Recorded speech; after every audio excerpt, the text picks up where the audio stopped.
I'll start the meeting to order. We have a quorum for the meeting. This is a formal meeting.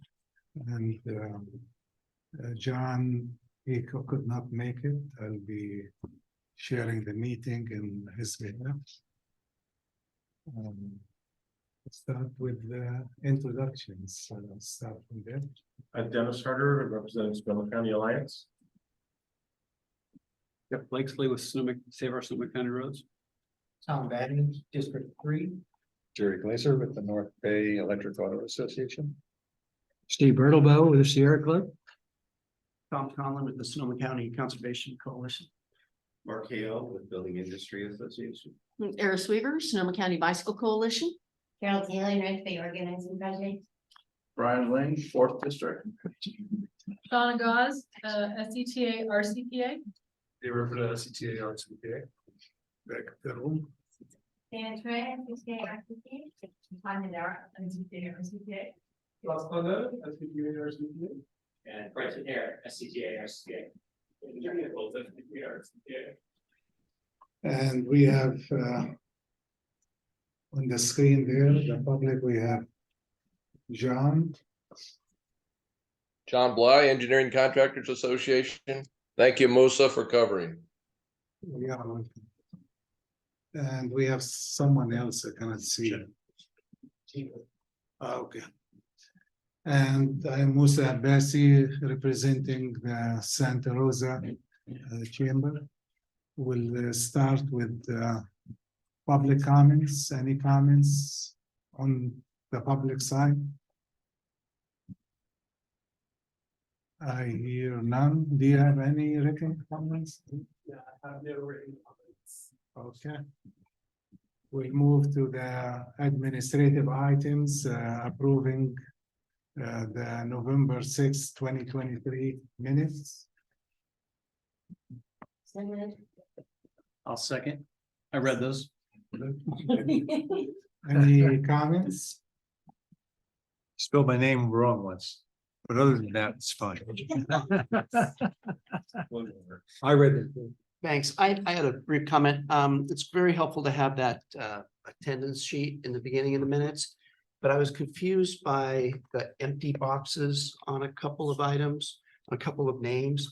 And I didn't see a key for the check marks, dots, and other symbols. So just might be just an oversight. I don't see it as significant. Thank you. My understanding, the blank, they did not attend at all, right?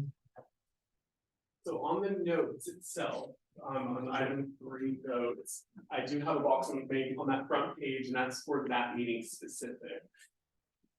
Compared to the one that I keep on the agenda page for a rolling attendance list.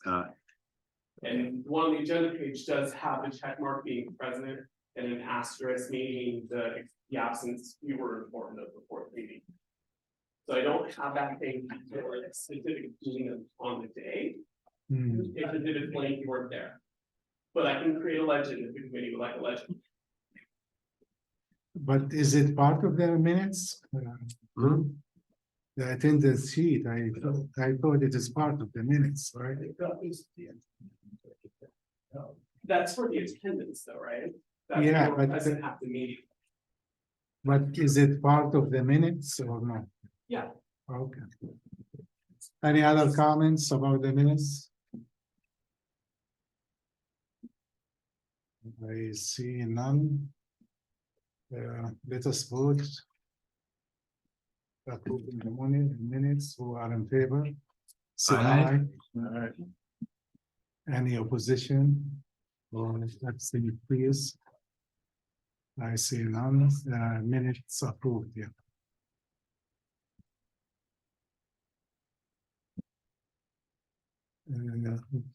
Major M presentation, we have Shana.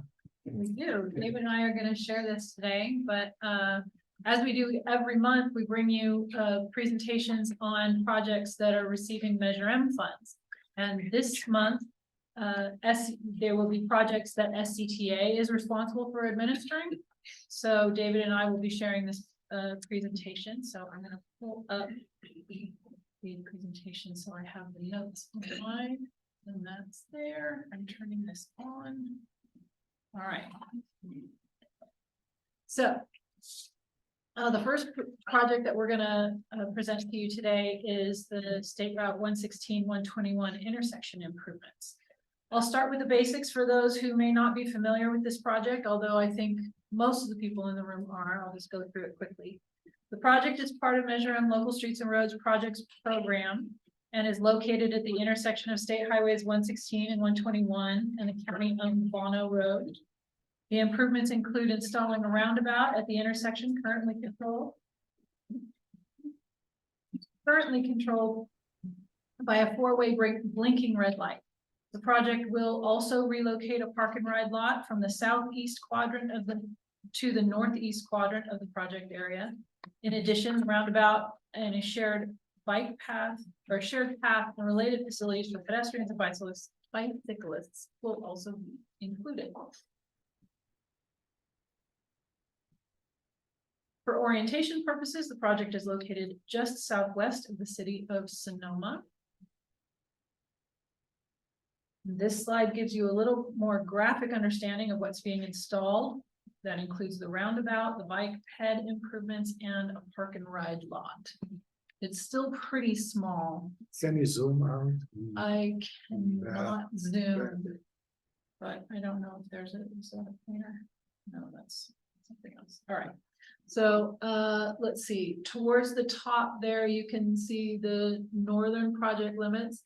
And the green section is replanting that will occur in a biofiltration area, plus some replanting of trees that were taken out. And then just below that, in the sort of funny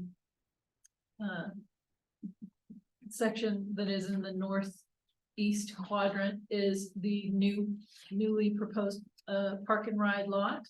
And then the roundabout is that circle in the center there. And that will include 2 lanes, mostly one lane that goes all the way around, but in certain sections there will be 2 lanes, particularly the one that goes right to the east and the one that goes to the north. The one confusion was the permanent park and ride is right by that planting. Is that what it is? Yes, it's just below. Okay, I couldn't tell from the picture. Yeah. But currently, the park and ride's on the lower right of the intersection, is now moving to the upper right. Okay. This slide briefly describes the schedule. Scoping, environmental design, and right-of-way phases are all complete, and the project has been advertised and the low bid was selected. Job was awarded to OC Jones Construction in August and is scheduled to begin as soon as the prerequisite reports are completed and accepted by Caltrans. That includes a CPM schedule, which stands for Critical Path Method, and a Stormwater Pollution Prevention Plan, which is also referred to as SWEEP. How's that bid? So, pardon me? How was that bid? Is that a good It was bid? low. It was low from, that's what It I've was seen. low from the engineer's estimate, Yeah. so. This slide summarizes the funding plan. As I mentioned, the project is about to start construction. The construction phase is fully funded through the State Highway Operation Protection Program. For the construction phase, Measure M paid for the earlier phases. So this slide shows, it's very small, and I do apologize, it's hard to see, but this shows where all the replanting will occur of the trees. So the planting quantities, we will be replanting 10 buckeye trees, 11 redbud trees, 3 wax myrtle trees, 9 bay laurel trees, 8 valley oak trees, 16 coast live oak, and 9 black oak. So that is a 1-to-1 replacement ratio. So park and ride supports a bus route? It does. And where does the bus stop? The bus stop is, well, it's currently right along the edge of the park and ride lot that is there. So the intent was for the bus to be able to pull Pull out? in one side and out the other side of the park and lot when it's done. But that's up to the bus operator. I believe Sonoma County Transit suspended this bus route temporarily, so I'm not sure if it's ever restored yet. Indeed. That's what I was gonna add. Okay. Looking at that parking lot, I assume there's no provision required for electric vehicle charging at such a parking lot and no There solar. is no planned. requirement for that. There might be solar signs, but I believe the signs, the flashing beacons that will surround the intersection will actually be electric. This slide shows the landscaping design for the center of the roundabout, which is a frequently asked question. The landscaping will be completely dry with no vegetation. This is at the request of the county, since the Public Works Department will be responsible for maintaining it. And the design is a dry creek bed with decorative boulders and rocks, and the intent is to make it aesthetically pleasing, but not an attractive nuisance. We've talked about other ideas about putting in statuary or some, it was suggested at one point that we put a NASCAR in the center, and that was a concern because they thought maybe people might want to get out and have photos taken there. So it was just, this was the best and most easiest solution for maintenance. Good place to get married. And this is a new slide since last year when I gave this presentation. This is a simulation of what the final product. It does not show the landscaping that will happen in the center of the roundabout. It does look boring, but look at the beautiful roundabout that will occur with all of the sidewalks and pedestrian facilities and bike lanes. Can you outline a little bit the bike lanes and how it flows? Sure, so it is intended that bicyclists will use the crosswalks unless they are savvy bicycle riders, Okay. at which point they will follow the flow of traffic. So another question about the box, I've got my Google Maps up, kind of looking around at, where. Because my last experience of riding out that way has been a while ago, but it's not particularly pleasant, so.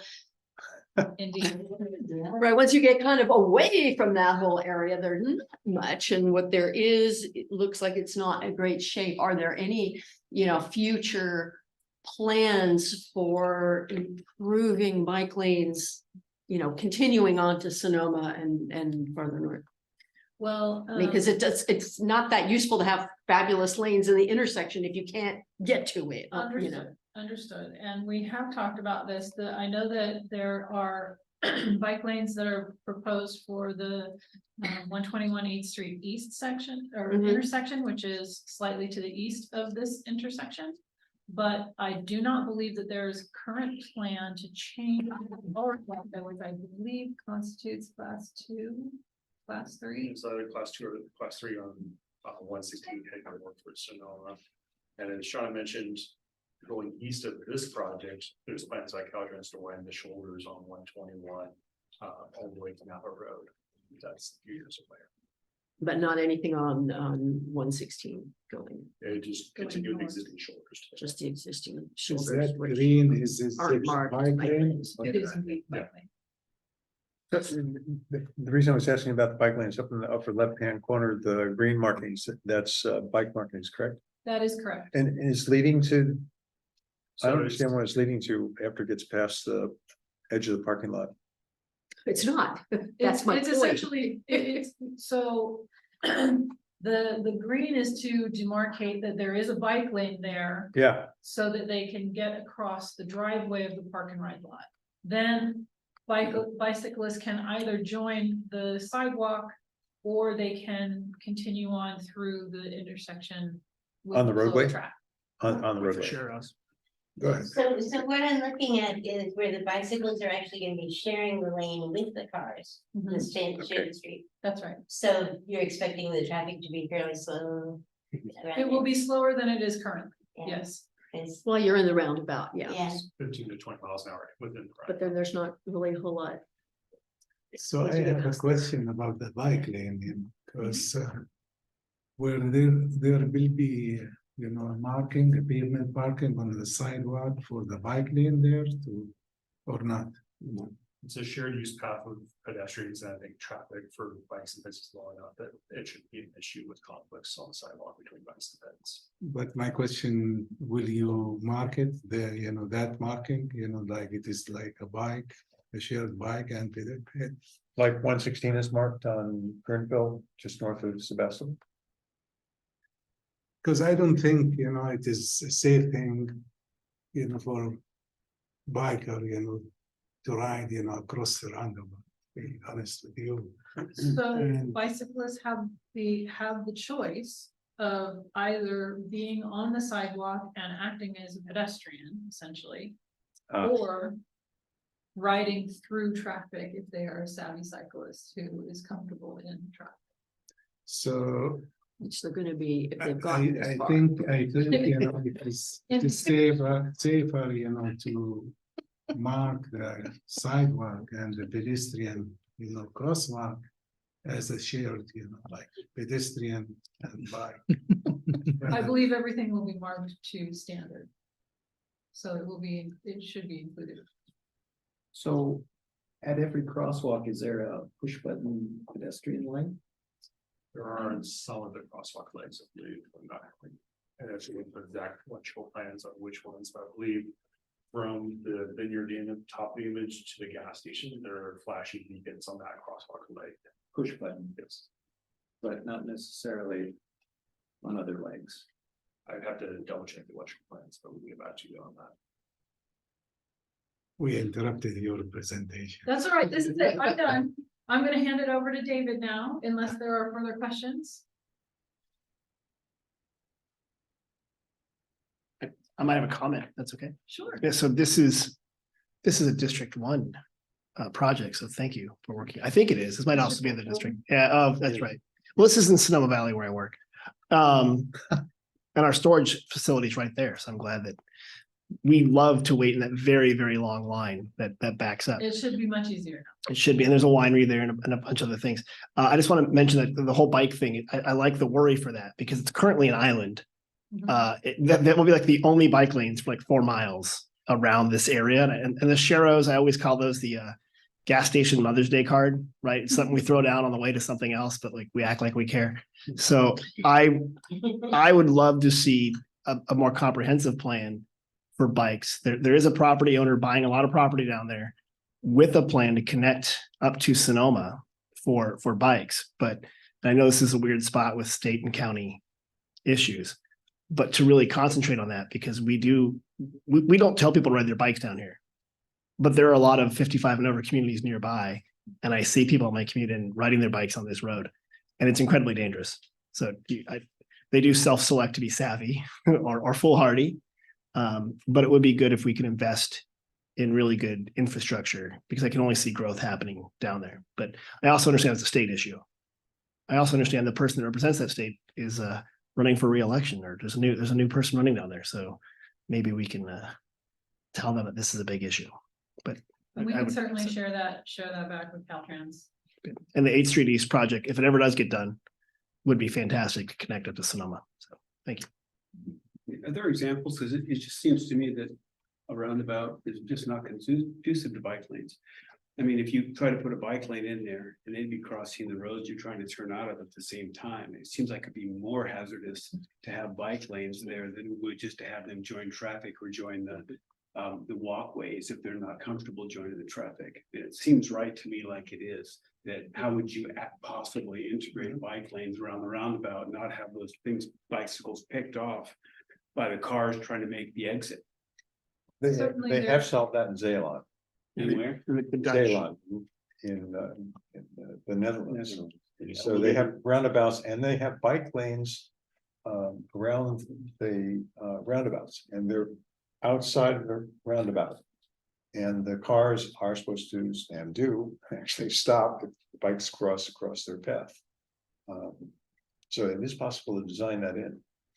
In fact, I was in few countries in Europe in the summer and they use the sidewalk as a shared, bike pedestrian and the crosswalk also it is divided between, bikes and pedestrian, and it is marked.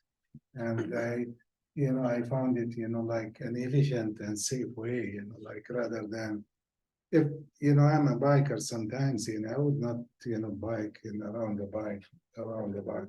Yeah, it seems far safer to join the pedestrian path and make the cross. Yeah. The one difference. Just leave it, like, oh, they have a choice and they don't know that it is marked there. So I actually ride roundabouts. Yeah. And I think they're so much fun that whenever I have to go through the one in Rohnert Park, Jake, I go around a few extra times just for fun.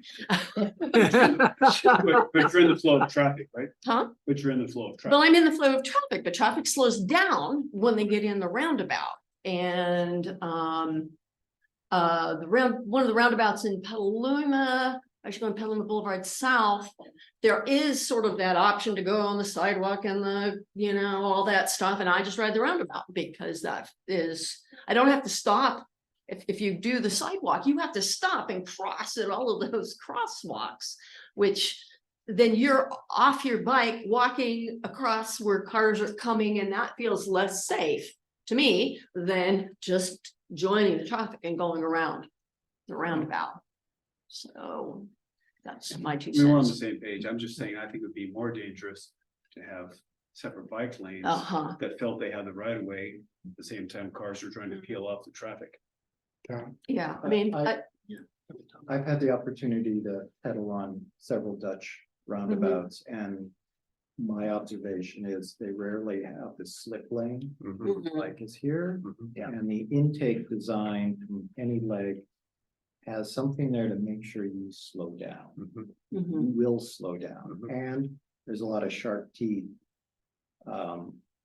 yield pattern there, and a lot of paint down, especially the sharp teeth. So going in on a bike, I have right away. They have, you can tell at a glance, and so do the motorists. Of course, they have the advantage, all the motorists there also ride bikes. The one other difference is the painting on this one, the orientation on it is oriented for pedestrians. And pedestrians use the ones in the Netherlands as well. But the orientation is to make the flow for the bikes as convenient as the flow for the cars is. Here, the design is take me out of the way just a little bit and back again. I've got to make turns as opposed to ride the bike through. For a pedestrian, it's easy to make the turns. But for the bike, a bike rider like me, not a bike rider like you, I is believe the difficult. design is intended to reduce the number of conflict points between pedestrians and autos. Okay.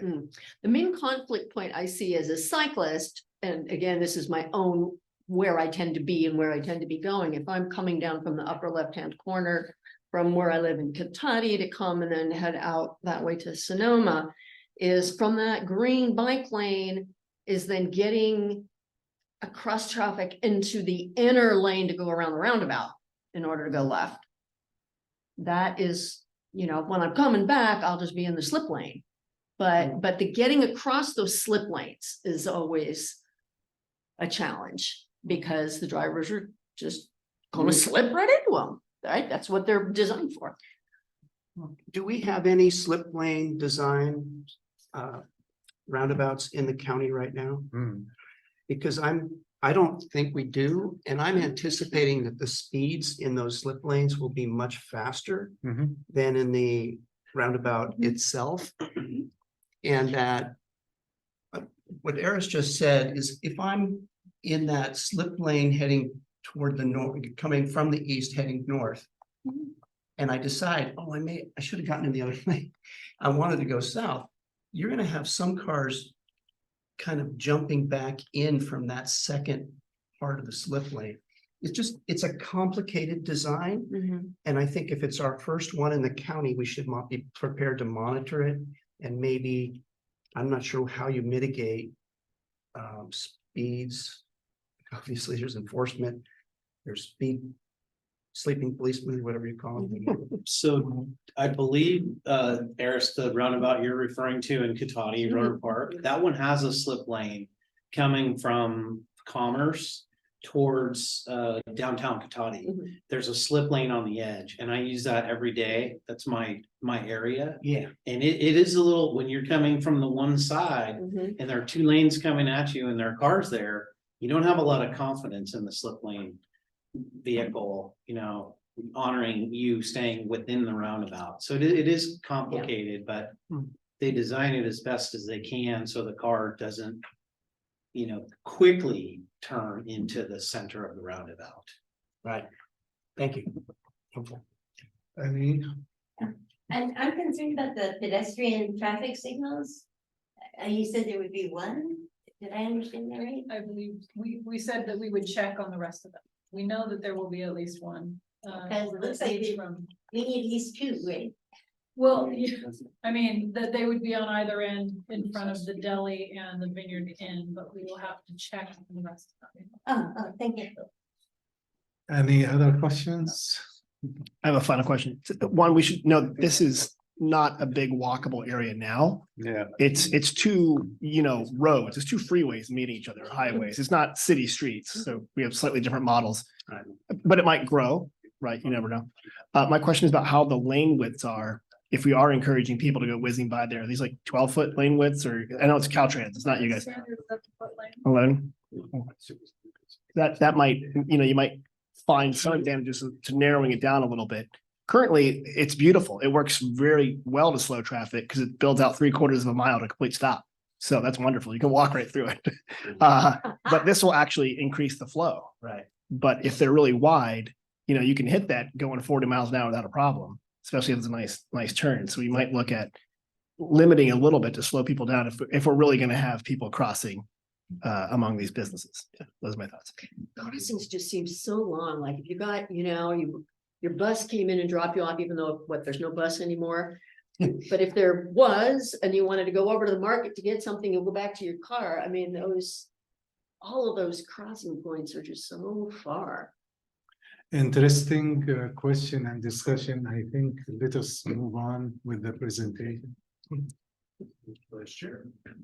So the next project we want to talk to you about is the US 101 Hearn Avenue Interchange project. This is a project that's been in the works for a very long time. It's probably a little bit longer than the 116, 121 project, and I want to give you a status update on where we're at. And so this is the third phase of Hearn Avenue. The city of Santa Rosa previously completed phase 1, phase 2 several years ago. I should note we also have Rob Sprinkle and Desiree Perez from the city online in case there are questions. Could you speak up just a little bit? I'm having a hard time hearing you, or else, yeah, thanks.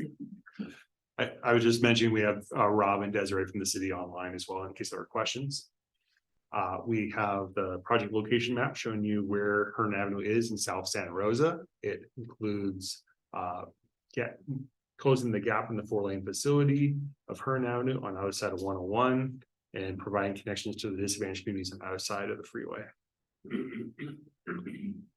As I mentioned earlier, Hearn Avenue is 1-lane each direction. There's not enough vehicle capacity during peak hours, and so there's a lot of queuing back onto the main line 101, which is rather dangerous because of the congestion and lack of shoulders on the overcrossing. There's delays in emergency response time.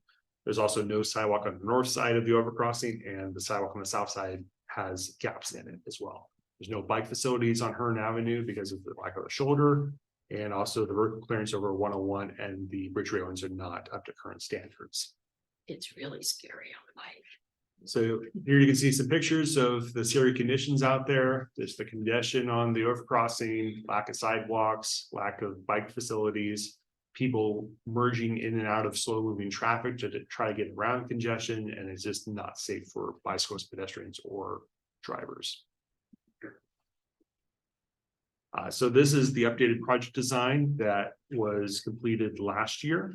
It includes widening the off-ramp from southbound 101 Hearn Avenue to add another right turn lane and having that second right turn lane extend on Corby Avenue to Hearn Avenue. It includes a westbound class 2 bicycle lane and a 2-way class 4 separated bikeway on the south side of the overcrossing to provide a low stress facility for bicyclists and pedestrians. And there is also sidewalks on both sides of the overcrossing. I should note that the city is working with Caltrans to revise this further to try to narrow the vehicle lanes and add a buffer with linear post on the westbound bike lane as well. But that's still in progress. So as I mentioned earlier, here's the previous design from a couple years ago that has been changed. This originally had a westbound class 2 bike lane and then a two-way class 1 bike lane on the south side or multi-use path where bikes and pedestrians were going to mix. It's not an ideal design. And so based on feedback from this committee, the city and its design consultant worked on revising that to have the westbound class 2 bike lane and the two-way class 4 separate bike lane on the south side overcrossing. Right now, the overcrossing design has 11-foot travel lanes. And as I mentioned earlier, the city is working with Caltrans to try and narrow those lanes to 10.5-foot lanes to add the extra width to provide a buffer for the class 2 bike lane. But that's really dependent on some guidance from Caltrans coming out that's been delayed, and we're hoping to hear back on that on Wednesday, so that potentially a change order can be done during construction to change the widths of the bike and ped facilities and the vehicle lanes. But we're still working on that. No guarantees at this point. The benefits of the project really are improving the congestion and local traffic circulation, improving access for people trying to get to jobs and to shopping on either side of the freeway, improving travel time for transit. Right now, Santa Rosa City Bus doesn't even go across Hearn because of the congestion on Hearn. And so this would make it so they have a more direct route to several of the amenities in the area and the community center the city is planning on Hearn Avenue. And this is also going to really improve the safety of 101 and Hearn Avenue. Project schedule, the right-of-way and design phases were completed this spring. We worked with the city and Caltrans to come up with a funding plan to fully fund the project, and we were successful in receiving an $8.6 million grant from the California Transportation Commission in June for funding through Senate Bill 1. Caltrans advertised the project for bids over the summer, and the bids were opened in October, and July construction had the low bid of 25.1 million, which was about $1 million less than the engineer's estimate. So we're really happy about that. The contract was awarded a couple of weeks ago, and the approval of the contract is still in progress, but we are planning to begin construction probably sometime early next year, depending on the rain. So we're really excited about that. It's been a long time getting here, but we're about to start construction. The budget overall, the project is going to cost $43.675 million. Of that amount, about $9.5 million is coming from the city, about $17.2 million from Measure M, and then the rest of the funding is coming from state funding, including the State Transportation Improvement Program, former local partnership program funds from Senate Bill 1 that SCTA received as part of the renewal with Go Sonoma, and then the $8.6 million competitive funds that were awarded back in June. So overall, a very expensive project, but we're very happy to be able to get it out and get it completed for the community. I just want to note the city has a website for their Measure M projects, including this one and the ongoing construction on Fulton Road. If you want to check it out, it's srcity.org/Measure M projects. Thank you. And with that, I'm happy to answer any questions about this project. Yeah. It seems to me that I've stopped going to that intersection. There's so much queuing because of the light coming off of the highway. And yet the lights there would just be more queuing space. And we made the roadway bigger so that the larger road to the west feeds into the same size road going across the bridge. I have a feeling it's not going to solve the problem because the queuing is still going to occur. Is there some way of reducing the queuing? For instance, if the number of lanes coming in from the west was cut down, going across, and the right-hand turn was available, one lane was available always to feed, that would reduce the queuing. A circle would do it too, but you don't have space for a circle there, a roundabout. But this seems like it's not necessarily going to solve the problem. It'll probably make it better, but I don't think it's going to solve it. Yeah, I can't speak to the deep analysis. I do believe reduced the eastbound lane further to the west. We might have a queuing issue at the smart railroad crossing, which could be a safety risk. So I wouldn't necessarily think the city would want to do that. Based on our projections and the city's modeling from their consultants, it looks like the 4-lane overcrossing will solve the issues out there. But as we know, you can't just keep widening the facility and dealing with the issues. This is probably one of the last conventional interchange projects we're going to do in Sonoma County. And we just are trying to fulfill the desires of the voters to widen this facility to 4 lanes. I'd be interested in looking at the traffic analysis, because I would bet that the amount of traffic coming off the highway to go across the bridge exceeds the amount of traffic that comes from the west down Hearn, and yet they're treated equally. You want me to answer that, David? Yeah, go ahead, Rob. Hi, yeah, this is Rob Sprinkle, City Santa Rosa from traffic. So one of the things that is actually isn't shown in this design that is planned is on the off ramp. They do have a hatched area in one of the lanes that is for a future off ramp lane to actually double the capacity of the off ramp in the southbound direction. So that will. They didn't want to stripe that immediately because Caltrans says it's not needed immediately, but it is being constructed to accommodate additional potential queuing if that does occur for that off ramp. If that helps, and that would definitely favor that off ramp to make sure that there's enough queuing storage capacity to exit the freeway. Yeah, well, my question wasn't so much the amount of storage capacity. The question was how to eliminate the need for storage capacity. You gotta eliminate the cars, I guess, son. Take out the retail center, which is. I think your question was about the capacity of the bridge. If you can, Actually, the question was how to take the capacity of the bridge and favor the traffic coming off the highway as opposed to favoring the traffic coming from the west. Yeah, and it'll be doing that with the dual rights coming off of the freeway and the dual rights going onto the overcrossing. We'll be able to get more traffic onto the bridge where the capacity is needed, and that's really where the choke point has been in the past, which contributes to the backup from the eastbound direction, west of the intersection of Corby and from the off ramp. So Rob, what's the split of the eastbound and westbound traffic in the morning and afternoon peak hours? I'll have to look that up, but I can look that up while I'm waiting if you like. I don't know it off the top of my head, but I could look it up. So you mentioned that, so this design shows a 2-way cycle track on one way and then just a class 2 on the other, but that there was a possibility of adding the buffered bike lane on the other side. When will that decision be made and who is making it? So the decision will have to be reviewed by Caltrans. At this point, we're waiting for Caltrans headquarters design to come up with a new guidance about main streets and having state facilities allow narrower lanes. That hasn't been published yet. We've been waiting for, I think, all year. So I'm going to be following up on seeing when that comes out.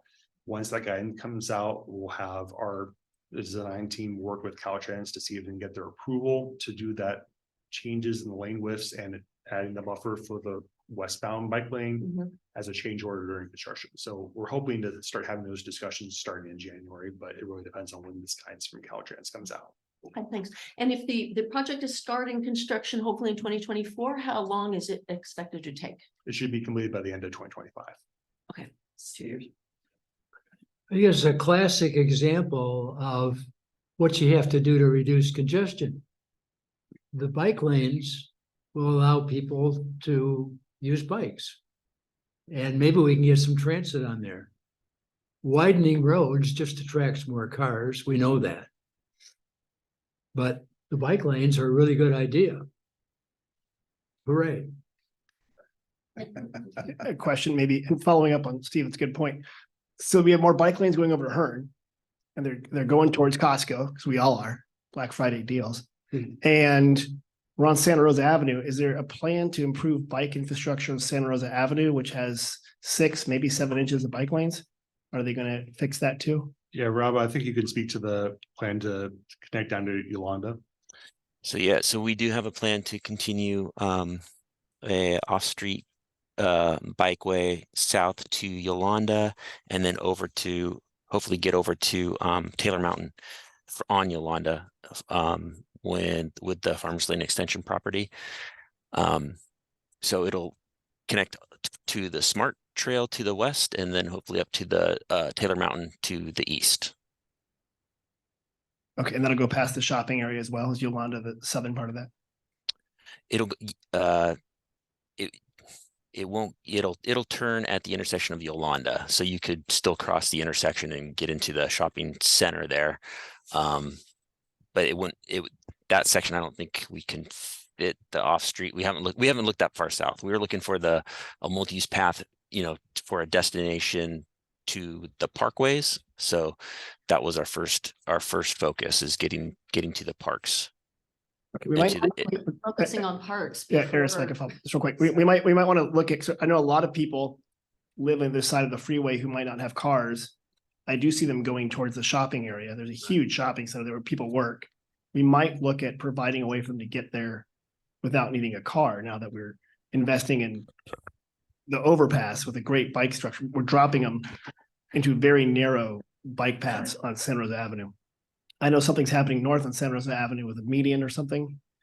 But if there are plans or to improve bike infrastructure from Hearn to the rest of the shopping and job opportunities, might be wise. Great, thanks. Yep, we'll look into that. That prioritizing getting people to work and to the store and all of that stuff, to me, is a higher priority. Please ask for permission. Jake, please. Yeah, I'm just curious.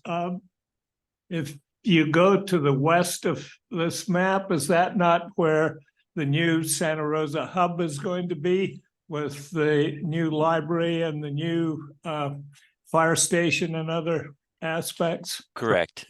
And so that's taken into account in terms of traffic generation, because I'm assuming that rather large hub is going to be generating a considerable amount of traffic. Yes, it will. And the multi-use path will actually connect over to that as well. Thank you.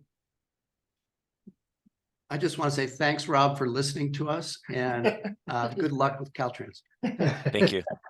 And then I did look up the splits, Musa, real quick, if you wanted to know. In the AM, the split is 62% in the eastbound direction, and in the PM, it's about 58% in the eastbound direction. So it's heavy eastbound versus westbound. In fact, the reason for my question, like, to have you considered, a reversible lane, in the morning and afternoon, peaks, so as. Not for such a short distance, but I hear what you're saying, yeah. In fact, because I think, there's a capacity issue. I did, some studies, in that area. And even with the new design, you still have, queuing there, it is not, like the optimal situation. Yeah, I think just as mentioned earlier, there's no way we can keep going for more capacity. So we're hoping that we're going to have mode shift to transit and biking peds as part of this design. And really the 4-lane capacity is to deal with existing queue. Yeah, but I'm not proposing, expansion. I'm proposing, like, in the morning, I forgot which, direction. For example, you have 3 lanes and 1 lane the other direction, and the afternoon you reverse it, like they do on the Golden Gate Bridge, for example. That's, They did that as well in Santa Clara, just with lights, without moving barriers. with overhead bikes. Yeah. Okay, I see no further. How about the public there? Do you have any questions about the 2 projects? I hear none. We don't need to. Where's? There's one more project that. One more project? I'm sorry. So the next project we wanted to talk to you about was the State Route 12 Fulton Road interchange. Right now, SCTA is partnering with the city to do a feasibility study of this area. And as I mentioned earlier, we're really not looking at building new conventional interchange projects anymore. We're really kind of starting from a grassroots efforts on seeing what are the issues in the area that we need to address for bicycles and pedestrians and for safety purposes. And actually just looking at preserving the ultimate footprint for an interchange if it's ever needed 10, 20, 50 years from now. So as I mentioned, we're looking at improving it for bicycles and pedestrians and identifying near, medium, and long-term improvements. And we're really trying to figure out what type of improvements would be good to be able to compete for federal and state funding for this area. As I mentioned, we're really kind of looking at what type of projects are going to be able to compete for state funding. And right now, the state has their CAPTI, or Climate Action Plan for Transportation Infrastructure Policy, that they adopted in 2021, which is really looking at fixing things first, building out bicycle and pedestrian and transit networks, and not really investing in passing increasing projects or stuff like interchanges anymore. Really kind of focusing on transitioning towards other modes of transportation, safety, and improving equity and access for everyone. This kind of gives you an overview of the issues in the area of Highway 12 and Fulton Road on the west side of Santa Rosa. There is the existing signalized intersection in the center of the screen here, where it's controlled by a traffic signal. It's not really conducive for bicycles and pedestrians to cross the street. There's a lot of school-age children that have to cross from one side of Highway 12 to the other to get to the charter school to the south. There's a Santa Rosa Junior College campus south of Highway 12. And really, it's not a great place if you want to try to get from one side of Highway 12 to the other. In addition, there's a lot of issues with traffic safety because you have vehicles coming in at 65 miles an hour from the freeway to the east, coming to a stoplight, and then accelerating through and narrowing down to one lane as you go west towards Sebastopol. Also in the area of the interchange, there's the existing Joe Rodeo Trail, which ends right at Wright Road, and then you have to travel to the south and jog over to Sebastopol Road to get back on the trail. Not really great connection for you if you're on your bicycle. The county does own some old rail right away in between Wright Road and Sebastopol Road that could be used to extend the path. And that also could lead to some opportunities to expand the existing trailhead parking lot in the lower right, excuse me, lower left of your image into a mobility hub where you could have transit, EV charging, and bicycle and pedestrian opportunities there. Or also on the other side of the freeway, where the regional parks has a long-term plan to build a trail connection between the Santa Rosa Creek Trail and the Joe Rodeo Trail next to the church on the north side along Occidental Road. So there's a lot of opportunities in this area, but there's also a lot of issues there. There's also a couple of areas where there's sidewalk gaps along Sebastopol Road and Occidental Road. And also as part of the study, we're looking at the intersection to the west of Fulton at Merced Avenue, where it's just an uncontrolled intersection where the side streets on Merced Avenue have a stop sign. Highway 12 traffic just has a through movement. And there's also the trail crossing just to the south of the intersection. So as I mentioned, one of the things we're looking at is bicycle facilities. Is there an opportunity to do protected intersections like you see in the lower right of the image, where you have concrete curbs protecting the bicycle movements, kind of like we were talking about earlier for the roundabout project? Is there an opportunity to do buffered or protected bike lanes, or even grade separated bike lanes on the curb level, or even a overcrossing Highway 12 just for bikes and peds? Those are all things we're looking at as part of this study. As I mentioned earlier, another thing we're looking at is mobility hubs, having an area where you can have transit, EV charging, park and ride, and bicycle and peds all come together and have an opportunity for people to get out of their cars and use other modes of transportation. These are images of another project in Vallejo along Coachella Pike Parkway, just to give you an idea of what those type of amenities could be for people trying to take other modes of transportation. As I mentioned, several of these kind of sub projects we're looking at, some of them are attractive for state or federal funding, other ones aren't. But if you kind of mix and match all of them, you might have a good project or two together. You might want to do some of the bicycle pedestrian improvements early, or have them as part of a long-term interchange project, or look at some of the lower hanging fruit, like improving the bus stops or adding some basic intersection improvements. There are some projects that would increase vehicle miles traveled potentially, and other ones that will reduce it. So it's something that we're looking at as part of the study. We're spending about $500,000 to do this study, but there's no funding beyond that in Measure M to do any of these improvements. There may be potential for more Measure M funding in the future, but this is what we have for now. So we're looking at what would compete well for state or federal funds in the future. Just kind of give you an idea of who the players are in the study. I'm leading it on behalf of SCTA. Mark Thomas is our project consultant, with David Woods, our project manager, who has a lot of experience in the county, including working on Hearn Avenue interchange project at his previous role. We have, as part of this study, a project development team composed of staff from SCTA, Caltrans, the city, and the county. And then also we're working on forming a stakeholder working group that pulls in agencies like transit operators, bike coalition, and local community partners. And we're also going to be having public meetings in the future to bring the greater public involved and get their input on what they would like to see as part of the project. Some of the near-term improvements that we're looking at, as I mentioned earlier, is closing some of those sidewalk gaps, looking at adding mobility hubs on the north or south side of Highway 12 to improve access to transit and to EV charging and park and ride opportunities, closing the gap in the Joe Rodota Trail between Wright Road and Occidental Road, and even perhaps more expensive improvements such as a bicycle pedestrian overcrossing Highway 12, which you can kind of see in this image is kind of coming in with light green, wrapping over itself, crossing Highway 12 in the blue, and then wrapping back down so that you have a completely grade separated bicycle and pedestrian path that could be potentially part of an interchange project in the future without having any kind of throwaway work. We're also looking at, would you potentially want to do protected intersections at Occidental Road and at Fulton and at Sebastopol Road and other community driven improvements that the public might want in the area.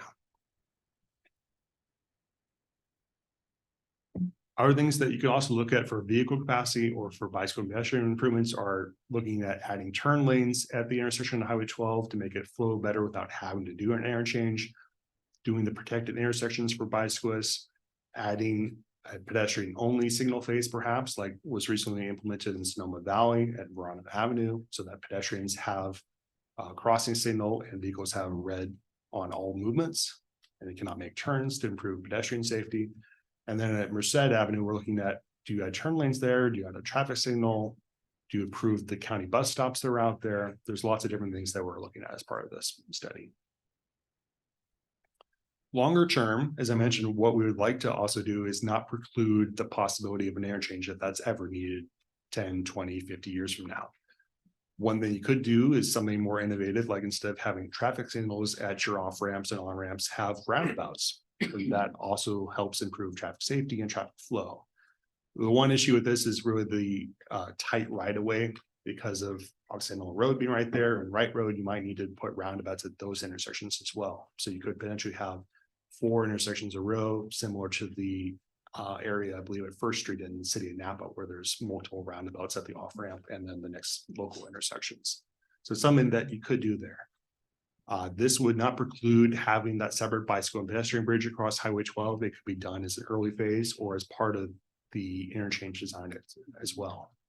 So this is kind of a more long-term concept we're looking at. Another newer concept we're looking at is called a divergent diamond interchange.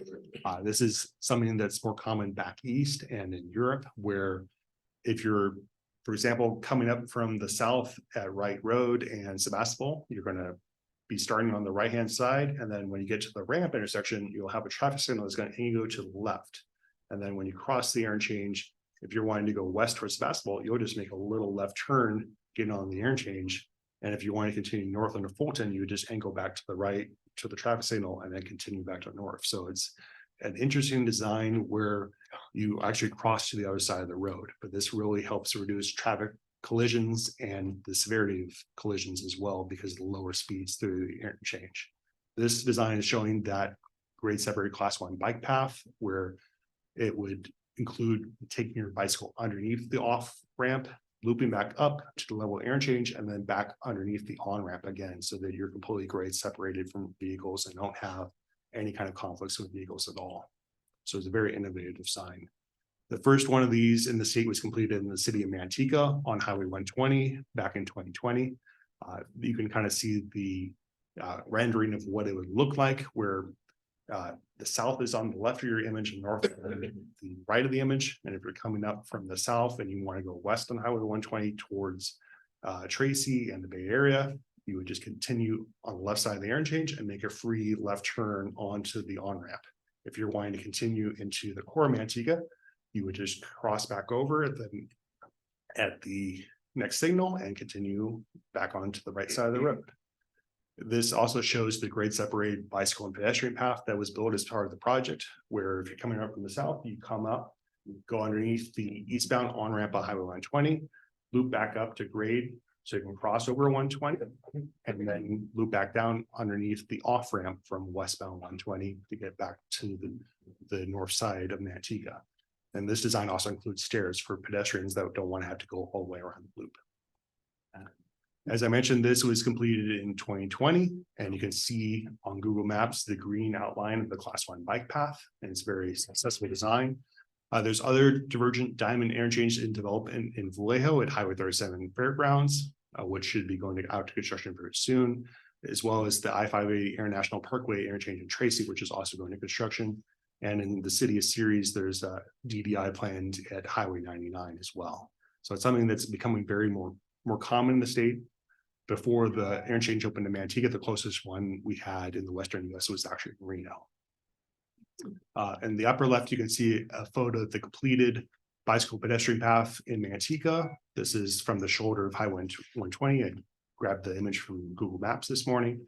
And in the lower left, you can see how traffic would flow if you were a car, where if you wanted to get from one side of the interchange to the other, you come up for the first traffic signal and you're kind of directed to the left side of the interchange instead of the normal right side. And if you want to go onto the highway, you make your left-hand turn, or you curve back to the right to get back to the right side of the road, and then opposite if you're going the other direction. In the lower right, this is a photo of another interchange that's a more conventional interchange in Sacramento at Watt Avenue and Highway 50 that was completed a few years before the Union Road interchange in Manteca, where they first did this grade separated bicycle and pedestrian path where you can see some kids on their bikes. And it's very successful design. And it's really kind of an innovation to do this in a normal divergent diamond interchange. It's not very bike and ped friendly because the design actually has bikes and pedestrians going down the middle of the interchange in between traffic with barriers outside. So it forces bicycle and pedestrians to have to cross multiple times to get to where they want to go. Well, this design, the grade separated path, is much more bike and ped friendly. And so that's something we would like to do potentially at Fulton Road, and something that we really want to look at more. Just to come back to our schedule of this study, right now we are working on data collection with our consultant team and forming the stakeholder working group. We're hoping to have our first stakeholder working group in December. Once we have that working group meeting, we're trying to develop some of these draft ideas of what these short, medium, long-term projects could look like, and then come back to the stakeholder working group for them to look at them again, so that we can find that more and have a public meeting potentially in March of next year, roll that out to the public and see what they think, what other ideas the public has, and try to prioritize what projects should be done first, whether it's looking at cost or environmental impact, benefit to the public. There's lots of different things we can look at. And then we'll have an iterative process where we bring that back to the stakeholder working group, get their input on refining those prioritized alternatives before having a final feasibility study by the end of next year, probably at the end of December 2024. So with that, I'm happy to answer any questions you have on this study. But like I said, this is kind of a new approach for us on interchange projects, trying to really look at how we can make things more bike and ped and transit friendly. Thank you, David. I have a question. This is a Caltrans, area, or is it? So this, effort is being coordinated with Caltrans? Yeah, so Caltrans is participating informally since there's not a formal proposal from them yet, but they do have their staff being part of the project right now. So will this, the output of this effort, will it serve like, for example, the project initiation document for Caltrans in the future? Yeah, so the next step would be to do that project initiation document for whatever projects come out of this study. Based on the result. Correct. I live in Sebastopol, so you can imagine, I know this intersection fairly well, going across it. One of the major problems there that I noticed is the queuing problem going up to Occidental. And what I suggest is in studying, include looking at the traffic that goes through Sebastopol.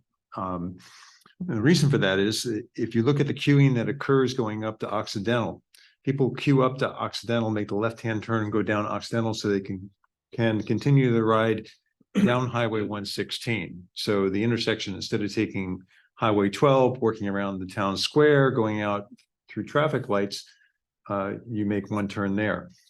That causes a problem because when you get the traffic from the south coming up, there's no room to queue.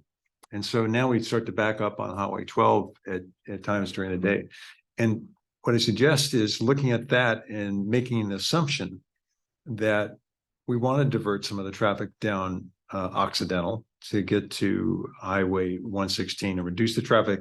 That'll solve two problems. It'll solve the queuing problem there and then start solving some of the traffic problems that Caltrans has going through the city of Sebastopol. Also, I like the picture where the bikes go under the road as opposed to over the road. It's so much less work for those of us that don't bike that much.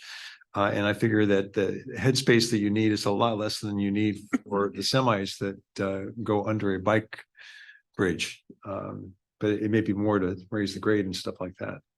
But it's an interesting intersection because I lived here 45 years ago, 50 years ago, and I used to go out to a ranch often, and that intersection wasn't very important. And that intersection has become a pretty important intersection as well. And you pointed this out, you're going from 65 miles an hour down to 55 miles an hour. You're going from 4 lanes down to 2 lanes. And we're one to forecast putting 4 lanes into Sebastopol, you'd end up with another problem because you're stuck. So I don't think that's going to happen. And looking at a plan that ameliorates the issue and solve some of the downstream issues, I think would be a good idea. Yeah, I should note that we are having participation from the city of Sebastopol as part of the study, and we are looking at Occidental Road. And also the city recently received a Caltrans planning grant to look at the traffic configuration in downtown Sebastopol that we working with the city on. I'd just like to second what Jerry said about the problem of Occidental Road. It's just a very short space really between Highway 12 and Occidental Road, and this isn't enough room. Yeah. In there for people who want to come off of 12 and then turn onto Occidental Road. And even if you are coming off of 12 and want to go up Fulton, often you can't get there because there's so many people trying to turn left into Occidental. So you said this is a project that's near term, middle term, and long term. I hope this is the near term. Let's say it's on the near term part of your agenda, because I think that's an important problem to solve. Yeah, so we're looking at projects that can be implemented in the short term, like within 5 years, midterm is between 5 and 10 years, and long term is anything beyond 10 years. So we're trying to figure out what projects fit into what buckets. Actually, it's amazing. I have the same comment. There was an issue between coming off Highway 12 and then taking a left onto Occidental and the backs up, and including your study, and you're good to go. Thank you. Any questions? I think we should keep in mind that the Air Resources Board wants us to reduce vehicle miles traveled by 25% by 2030. And population seems to be fairly flat at the moment. We don't have much growth, a little bit of reduction. So let's keep that in the back of our minds as we're thinking about all these. I'm very pleased to see, this study happening, because that intersection is pretty ugly when you're on a bike. I'm not so sure what I think about that one.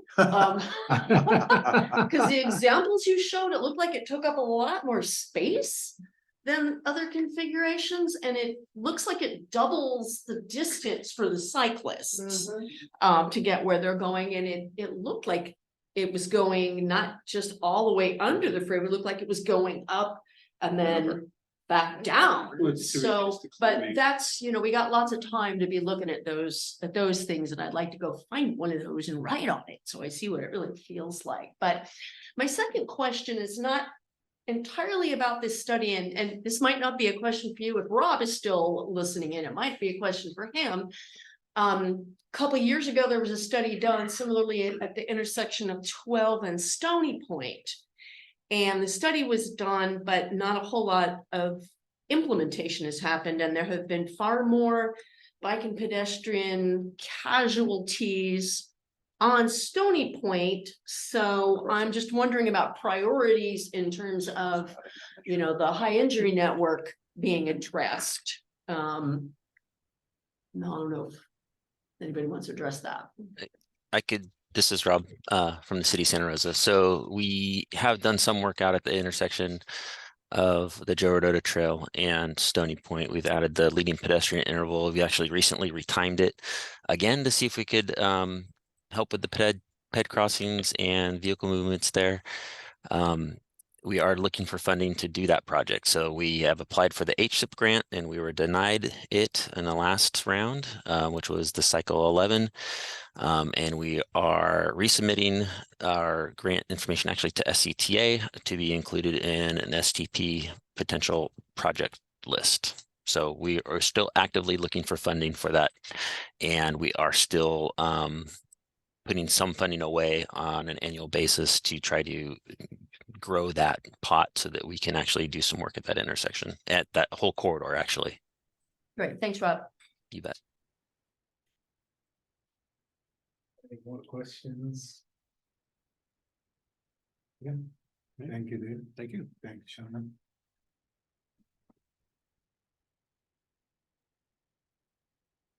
We have another presentation, Shannon, about Measure M. This one won't be accompanied by a presentation, but there is a link in your agenda packet that includes the draft Measure M annual report. So I would like to go over a few of the things that should look familiar to those of you who have seen one of these annual reports before, but if you haven't, let me just talk about the format a little bit. The first is that it starts off with an introduction. It tells you about it is a report on the last fiscal year, so it only covers the period from July 1st of 2022 until June 30th of 2023. That is the fiscal year that we're reporting out on.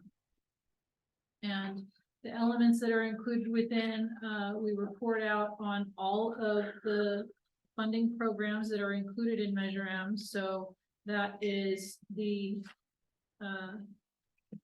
apportionment programs and the project-specific programs. The apportionment programs include the local streets rehabilitation program, which is the funding that goes directly to the jurisdictions for pavement improvements and other whatever essentially they need to do in order to maintain their roadway system. And the other apportionment program is the local bus transit program, and that is funding that goes directly to the operators for similarly to maintain the system. The project-specific programs include the local streets projects and bicycle and pedestrian projects and the rail program. So those are specific projects, and if a Measure M project received funding or had funding programmed, then they reported out on that funding in the given fiscal year. So that will include, so there are summary sections in each one of those portions, and then the project-specific programs are followed by a project information sheet that has information specifically for each expenditure that was included for the project in question. And I'd like to draw your attention to a couple of things that were focused on last year, so we wanted to make sure that we continued them this year. In the past, we were requested to include a table that showed funding to date for the apportionment program so that you can see how much funding each of the jurisdictions has received. That table is continued on. Last year, the county in their local streets rehabilitation program reporting was fairly sparse. That was the nature of how they maintain their information.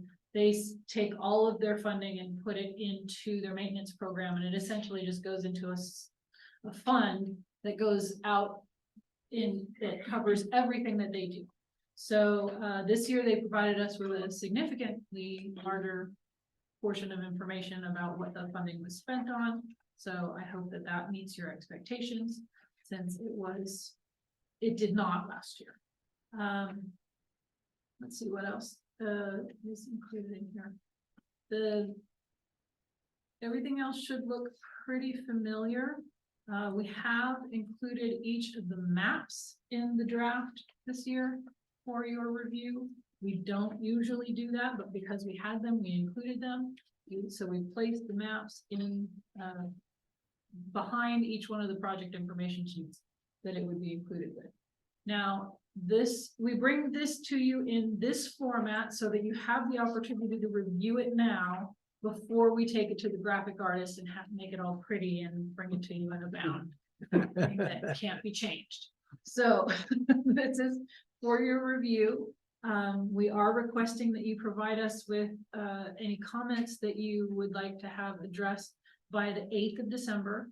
So that gives you, given when the agenda packet went out, that gives you about 2 weeks to comment on what we've provided here. And then should there be anything that you feel really needs to be addressed in a discussion format, we could have another meeting should that be necessary.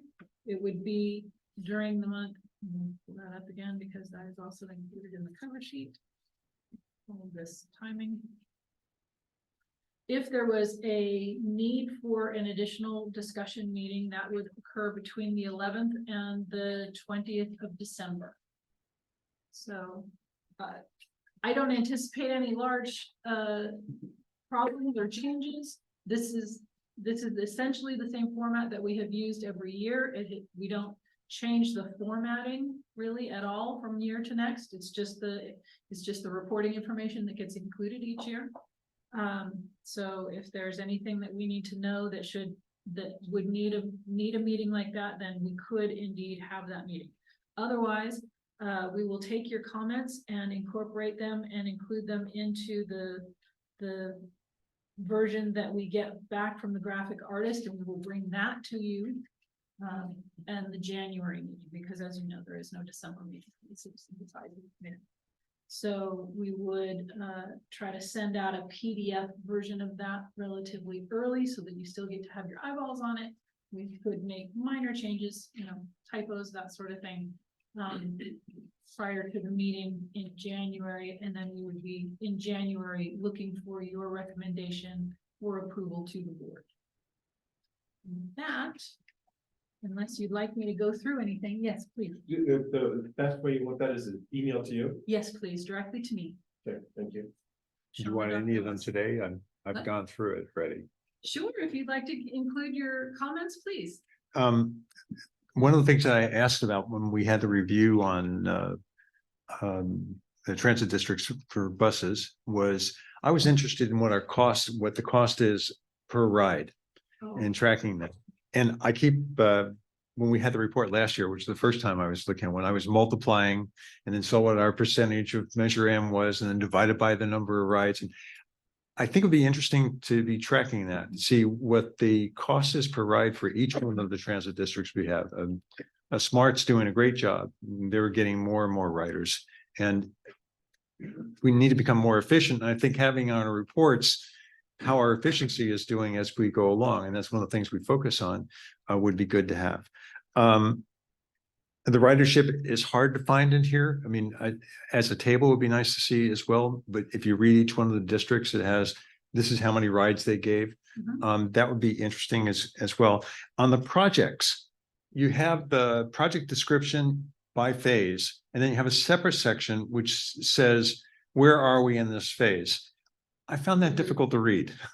And it would be great if it says, here's this phase, and right below that it says, okay, we've gone this far, we've spent that much, et cetera, instead of going to two different sections to read that. Because I kept flipping back and forth between the pages because I didn't know what a phase was. And then I went to go find out where that phase is.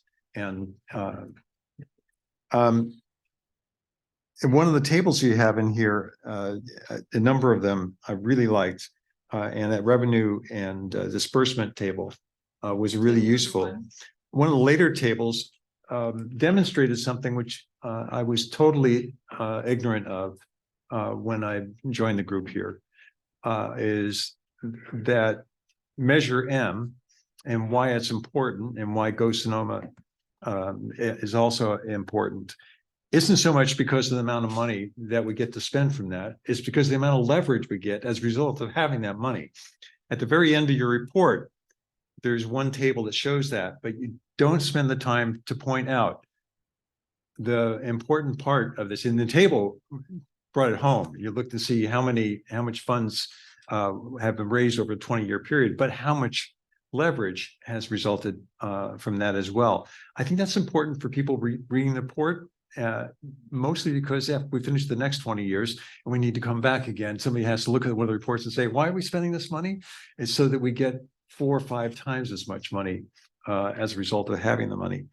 And the last thing was there's a diagram for Highway 101 and Phase S. What's Phase S? Highway 101 North, and at the very bottom of the diagram, it points and says Phase S. I believe that was the sound wall phase for the sound walls in Windsor. Okay, fine, because there's nothing anyplace else that talks about Phase S. That is correct. Okay, very Maybe good. it's phase 5. But I have to tell you, reading the report for a second year, I get a lot more out of it than I did the first year. And I've come back to my club and said, I think I owe you a presentation as a result of being your representative, where we are and what's happening with these funds. Just a housekeeping issue on page 43 of 69. We keep referring to Airport Drive in Santa Rosa. That's a serious typo. It's Airport Boulevard. And there have been signs, construction signs put out in public right-of-ways. Yeah. On display for the public to see, and they're typoed. So it's not only here digitally, it's actually on some signage that have been out on the public thoroughfares. I suggest we get after that and make that, it's a kind of an embarrassment for all of us. Yes, I will do that. Thank you, Mark. You're welcome. Under Highway 101, the 4 segments, each segment has a financial table. We have the outside money, SB1 and whatever, and then Measure M money. Is that Measure M value, is that just construction? No, it is all Measure M funds spent. Okay, so that should be similar to what's on our financial report, or does it, I mean, all the bond costs, et cetera? Let me see if I can find one of the tables so that I can look at it directly. So it should show, are we looking at the overall funding table for 101? Or each individual? Each individual. So no, this snapshot should be what was spent in the given fiscal year versus what has been spent overall. Year to date. Okay. Very well. So it would be different from what is in our financial tables. I mean, it would be portion of it, but it would not represent all of it. Thank you. I've sent you my comments about Santa Rosa, which I looked at closely. So there's some edits. But I didn't see anything about pavement conditions in Sonoma County, and recently MTC issued a report on all of that. I wonder if it wouldn't be useful to include that issue. Each of the payment conditions Yeah, for each of the jurisdictions. for all the jurisdictions. We could certainly include that. It does differ wildly between jurisdictions. Right. Yeah. Windsor being the newest town and having a lot of newer development has the best roads because they're all new. And, the county has taken over roads that were originally dirt and were sometimes paved over, but they don't have any road base or any kind of engineering, and so they are frequently in very poor condition. So it does vary wildly between the jurisdictions. But we could include a table that shows that. It's the timing of the report and getting it in here might not always match up, but I could certainly add, so would you rather see it as a table as part of the introduction to the section of local streets rehab, or would you rather see the pavement condition average as part of each jurisdiction's report out? I think if we included the pavement condition for each of the jurisdictions as we go through, because I think the important part about this is that city councils and the county board of supervisors and the people that talk with them need to realize that every time you add some pavement, 20 years down the road, you're committing yourself to maintaining that. And the chickens go home to roost. The way to get away from that, of course, is compact development instead of sprawl. And so I think that's a message that we need to begin to realize, that whenever we add a subdivision and a few roads here, 20 years from now, we better have the money to maintain it. But what's the value of including the pavement index table, you know, for the county or for the jurisdiction?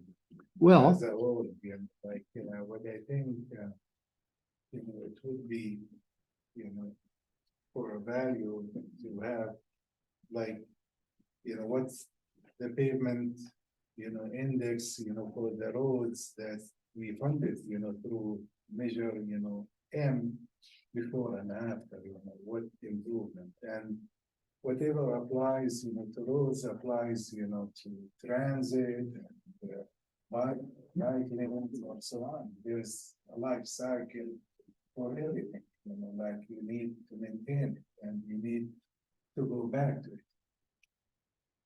well, we could develop a paragraph for each of the jurisdictions as to how many miles of road they added and how many miles of road they were able to maintain.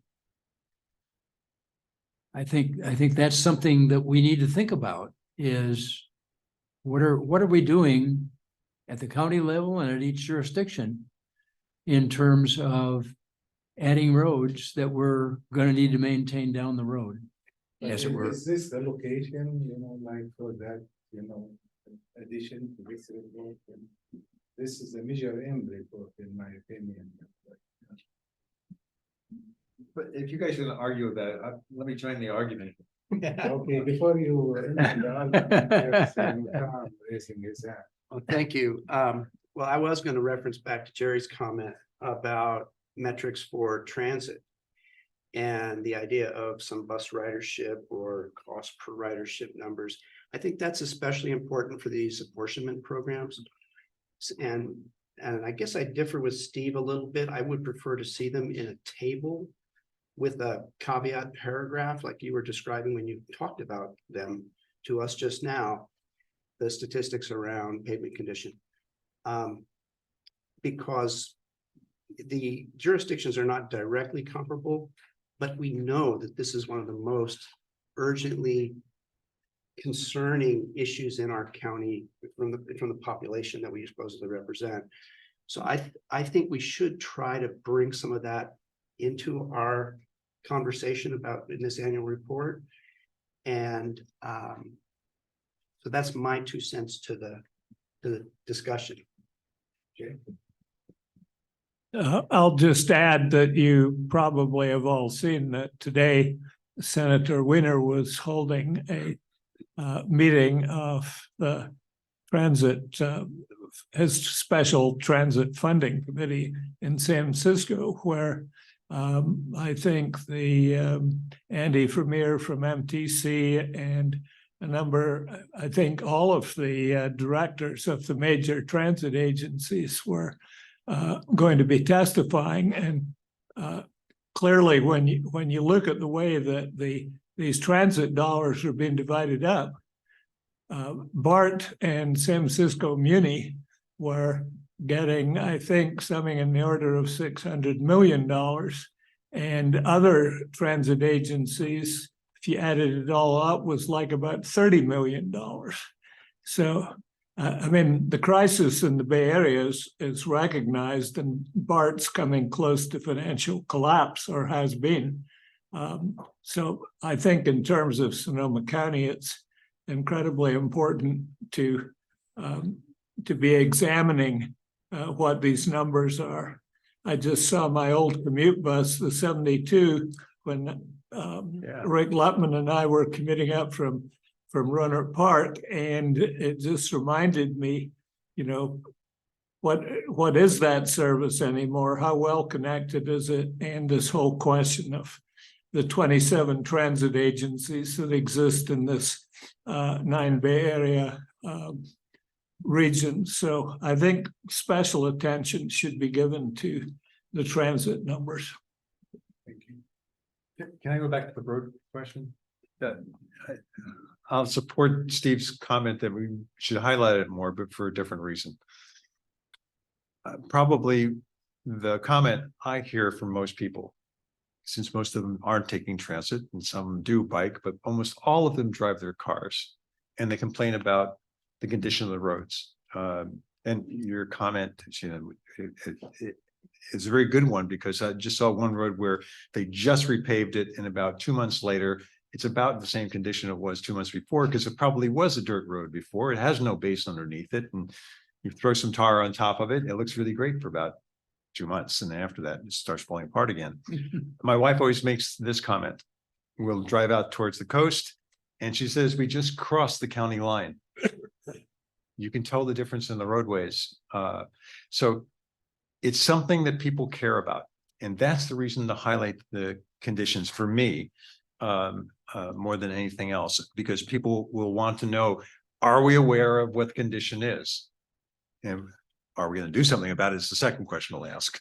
Yeah. So there is an entire report that the MTC puts out that has all of this information in it, and I am happy to include the PCI average for each one of the jurisdictions. But if we get too deep into this, it becomes a road report, and it is no longer about Measure M. So I would like to find a line there that we can include. Also, I will have to get that information from somewhere other than what is reported to us, which is traditionally what this report is based on, what we get from the jurisdictions. So I would have to go to MTC in order to get that other information. The only argument as to why it's relevant is that because of, as you explained to me, the construction of Measure M was X% goes here, X% goes there, and this is a large percent. But you know, before I give the question to Tim, I have one more comment.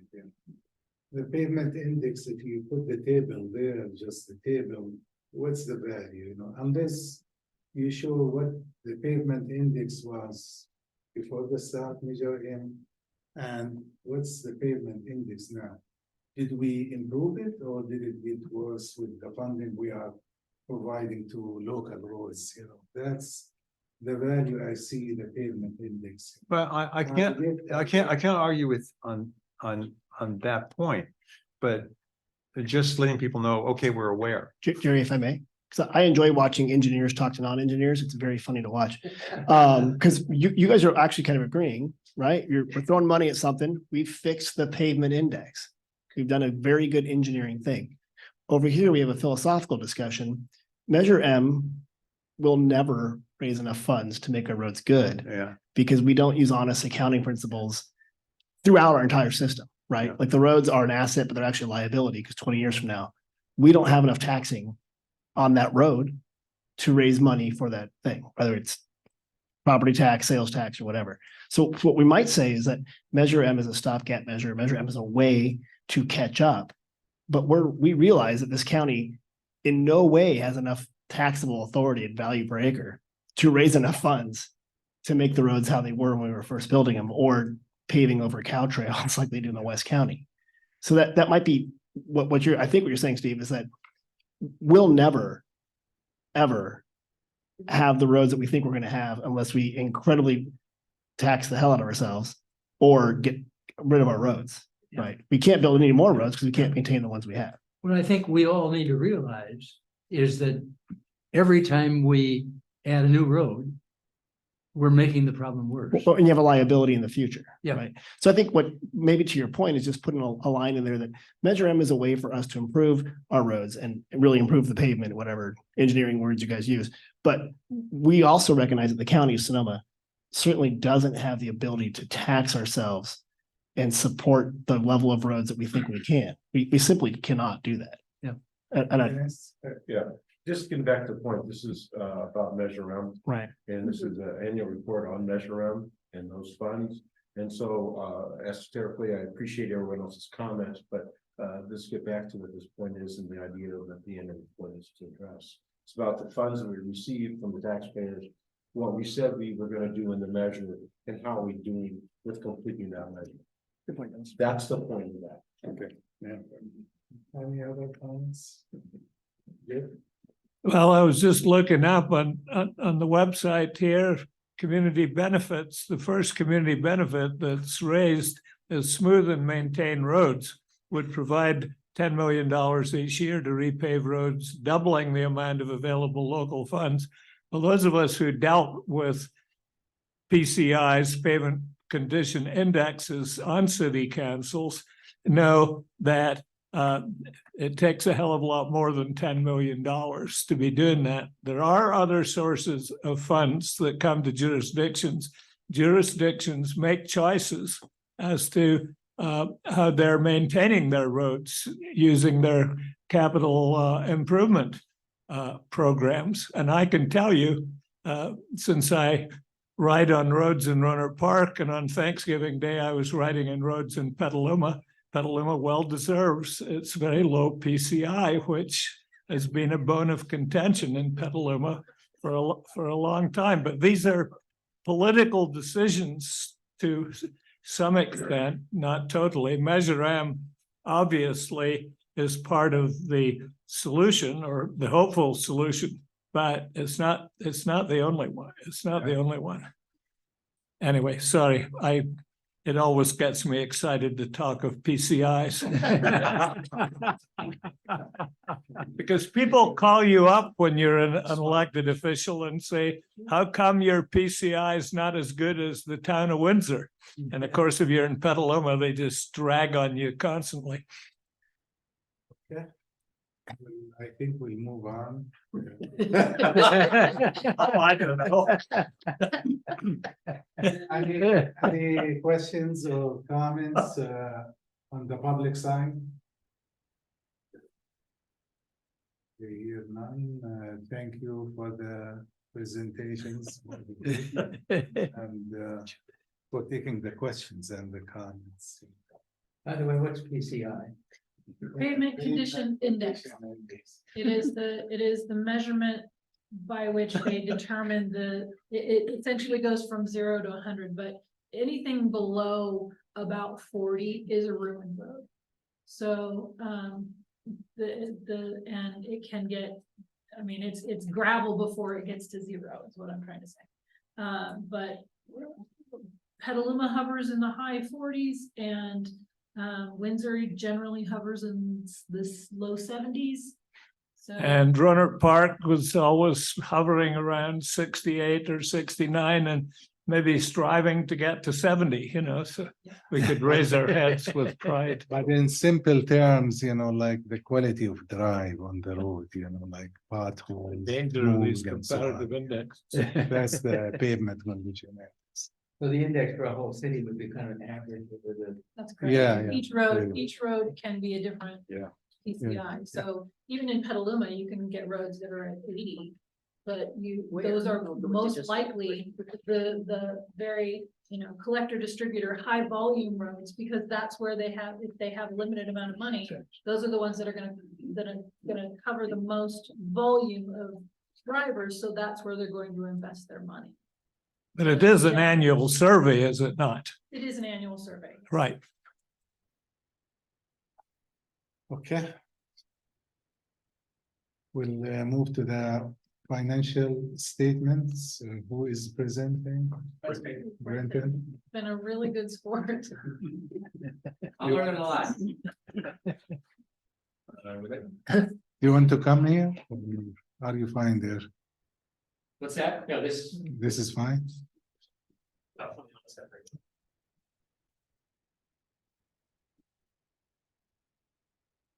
Oh, but Thank you. was there action needed on that, on the measure? No. No.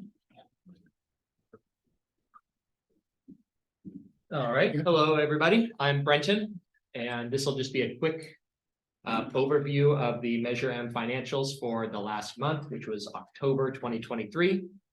Because as you will see, there was not a ton of action. So let's see. So we are referring to this document group in your packet, and it's made up of 4 different documents. The first one is the combined balance sheet for Measure M. It's 2 pages. It covers the entire program. The second set of documents are 21 pages long. Those are the balance sheets for each individual program. So if you wanted to see how Bike Ed has done, that's in the second portion. The third set of documents are the year-to-date cash flow report. So that shows from July 1st through October 31st. And that's basically all of the transactions that have occurred over the course of the year or the cash flow for them. And then the fourth set of documents is the program to date cash flow report. So that shows everything that's happened within Measure M since the beginning of the program. So revenues for the month to date for October was $3,205,432. And so our year to date revenues for Measure M are now $5,824,117.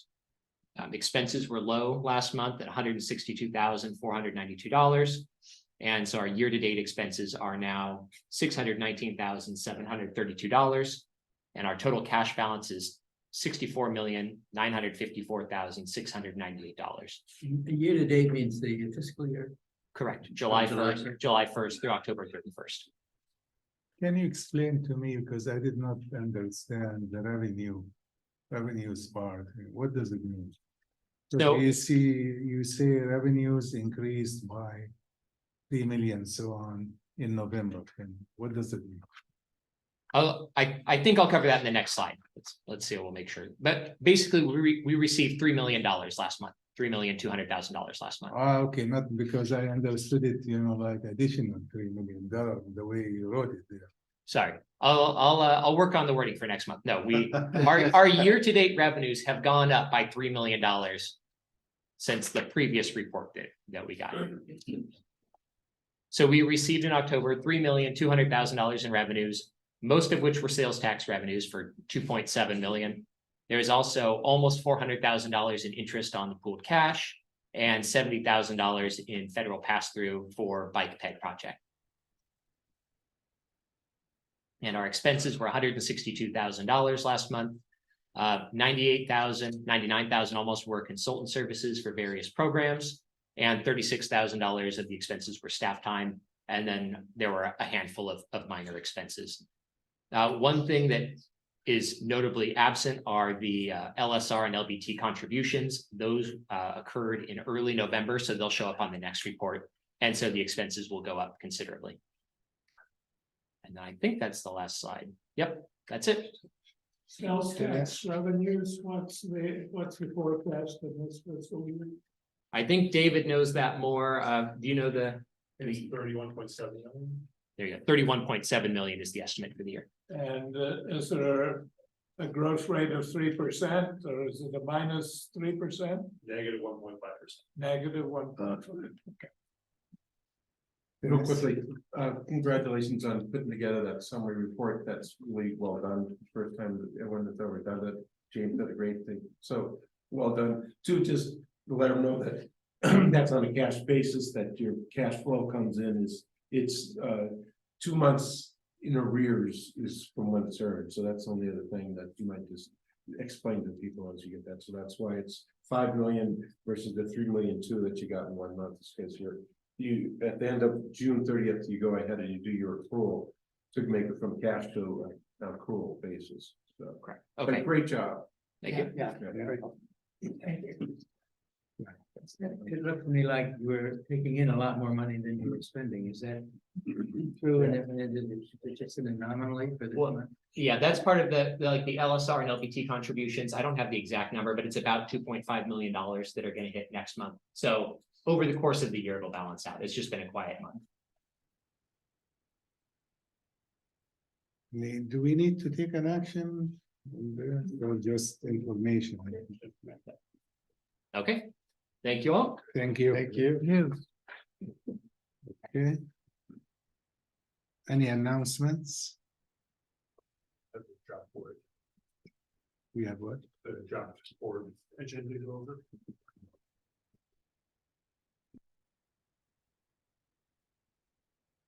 Oh, okay, I'm sorry, I did not see it. That's Drew's, right? All right, here's the consent calendar. The meeting goes from November, the 2024 meeting schedule for both the board as well as all of our advisory committees. The fiscal year 22-23 audits. SCTA specific items include the Measure M Marin Sonoma Narrows amendment. Got another amendment for the BKF for Highway 101 corridor street planting feasibility study. A task order with BSCE for program management support. Resilient State Route 37, the Sears Point to Merritt Island Improvement Project, Regional Measure 3 funding agreements, and an amendment with Trillium for transit website integrations. RCPA items specific include the Bay Area Regional Energy Network contracts. Regular items include state and federal funding obligation history, the 2023 draft strategic implementation plan for both Sonoma, and then an update on the funding for climate ad hoc. And then I can read countywide equitable building electrification action plan for RCPA. Bike share contract, and then proposed request for proposals for SCTA RCP ECA legislative advocacy. That would be the calendar, and then your regular reports and as announcement as usual. Do you know who the bike share contract is with? Rob. Thank you, Drew. I assume you will email a copy of the final version to the group here, right? Absolutely. Thank you. Of course, it'll be on next Monday. If you're on my if you're on the board distribution list, that is. Yeah. Thank you. Now the announcements. Thank you. Just wanted folks to know that the County Administrator Office, Climate Action Resiliency Division has issued a study of the carbon sequestration potential in the county. Just beginning to look through it, but it does look potentially problematic in that the methodologies may not be adequate to fully capture the impact of cutting trees down. So I encourage people to take a look at that. It didn't come before our CPA. It's going on entirely in a different area, and it's something that I think folks should be paying attention to. And then the second announcement is just that I'm pretty excited. I was selected by MTC to receive a survey of my transportation habits. And I'm just curious if anyone else on this committee may have also received, or if I should go buy a lottery ticket too. So if you got it too, I'm afraid this might be a severely biased sample. Very much so. I don't know what the sample size is, but I think it's pretty small for our county because the other counties pay more. That's right. Bigger sample size. That's right. So I just curious. Thank you. So you are one of the chosen. So much. Very good company. Yeah, so we are not necessarily that representative of but we are knowledgeable, but we're not representative of typical behavior. So Any other announcements? I think the meeting is adjourned. Thank you. All right, so that's work.